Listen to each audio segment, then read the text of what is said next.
Aujourd'hui, nous vous emmenons au cœur d'une crise politique majeure qui secoue le Népal. À Katmandou, la capitale, le calme n'est plus. Le pays vit des jours d'unité populaire, de colère collective, des scènes que l'on n'avait plus vues depuis longtemps.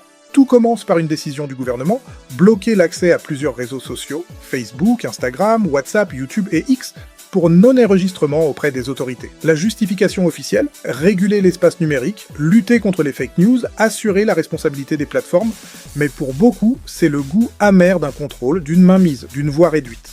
Très vite, cette mesure déclenche une réaction massive, principalement parmi les jeunes.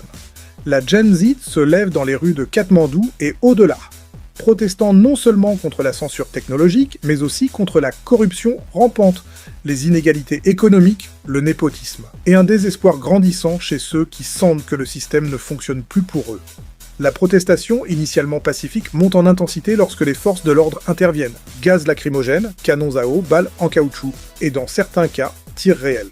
Des affrontements éclatent devant le Parlement fédéral, des barricades sont dressées, des barricades brisées, des symboles du pouvoir dégradés.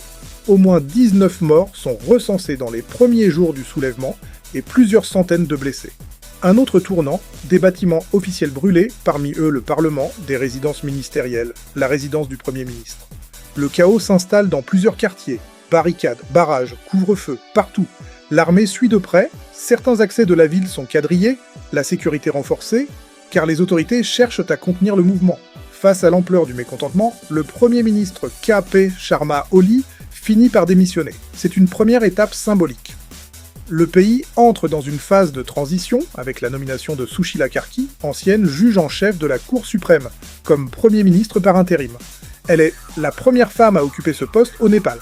Le gouvernement provisoire met en place des mesures, accessibilité aux plateformes de réseaux sociaux restaurées, promesse de compensation pour les familles des victimes, soins gratuits pour les blessés et surtout élections législatives prévues pour le 5 mars 2026. Mais ce renversement ne vient pas sans défi. Parmi eux, rétablir la confiance entre les jeunes manifestants et le pouvoir politique, garantir que les promesses de changement ne restent pas des mots, et surtout, réformer le système pour répondre aux attentes. Transparence, justice, pouvoir partagé. Ce moment pourrait être historique, ou retomber comme une promesse non tenue. La génération Z au cœur de ce mouvement ne veut plus rester silencieuse. Elle veut avoir une voix, décider, changer les règles du jeu. Si les symboles sont tombés, premier, bâtiment, ce qui suit sera déterminant. Est-ce que la démocratie pourra vivre ces jours-là, ou est-ce que ce sera un nouveau cycle d'instabilité ? Ce qui reste clair, c'est que ce n'est pas simplement une protestation contre une interdiction des réseaux sociaux. C'est un réveil contre la corruption, l'injustice et contre la peur de l'autorité.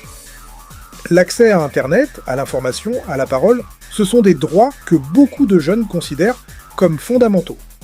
Alors que le soleil se couche sur Katmandou, l'espoir renaît chez beaucoup. L'ombre des barbelés, des militaires, des flammes laisse place à une nouvelle attente, celle d'un changement concret, d'institutions plus justes, d'une voix collective.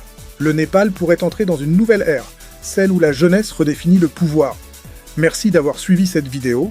Si vous avez trouvé ce sujet important, partagez, commentez, abonnez-vous. À très bientôt pour un nouveau reportage.